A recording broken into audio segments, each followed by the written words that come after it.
Ladies and gentlemen, welcome back to the Indie Zone. My name is Kathy. I wanted to direct your attention to a report that was written by Detective Sergeant Darren Gilbertson of the Idaho State Police. The number of the supplement at issue here is 201.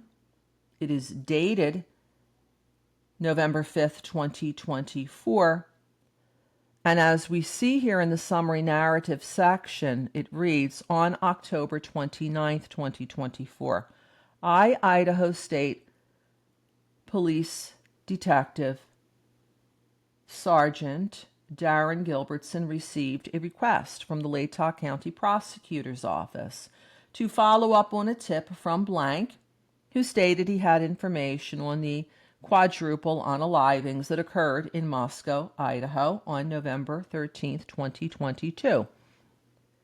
And then the narrative section, paragraph 1 states, blank is an Idaho State Correctional Institute inmate and was interviewed by Special Agent O'Neill.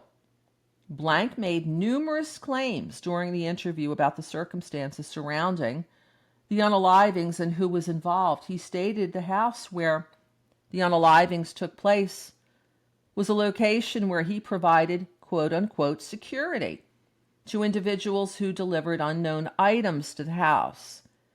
He stated he did not know what they were delivering, but understood that what they were doing was illegal. Blank referenced several individuals by nicknames but did not know any full legal names. His main associates were blank and blank. And as to paragraph 2 and 3, I'm going to leave you to read these paragraphs at your leisure. In a nutshell, Detective Gilbertson is stating that on a trip headed to Moscow that this individual was involved in, that a car crash happened in front of them, that the driver was ejected, and he provided some more details. It states here that Detective Gilbertson attempted to vet this information and found out that he couldn't find any matches for any such automobile accident that allegedly happened. Paragraph 4. Page number 2. On October 31st, 2024, I followed up with S.A. O'Neill about the interview he conducted with blank. S.A. O'Neill stated he had a long history with blank and that he used to work as an informant for him.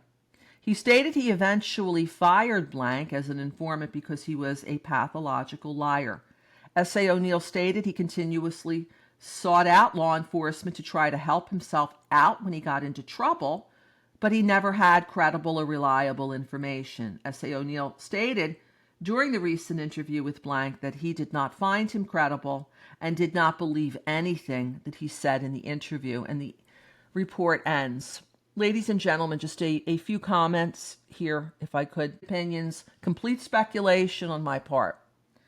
First, this is a rather unusual request of the ISP. They have been typically, in looking at the documents, and I recommend that you do, read these reports for yourself. You're going to learn that when they go out and they conduct an interview of someone, it's usually from a tip. It may be at the request of the Moscow Police Department or maybe some other similar means. I don't recall I ever saw a tip or a request for an interview to Detective Darren Gilbertson from the Latah County Prosecutor's Office.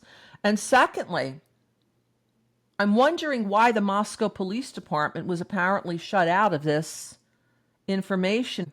The crimes happened at 1122 King Road in Moscow, Idaho. The Moscow Police Department had jurisdiction over those crimes, and from what we understood directly from Chief Fry, he stated, we're in charge, meaning the Moscow Police Department, when the issue of multiple agencies that had been called in were brought up in press releases. There was never a situation where the Moscow Police Department said anything but that they were in charge. So why isn't Detective Payne involved in this?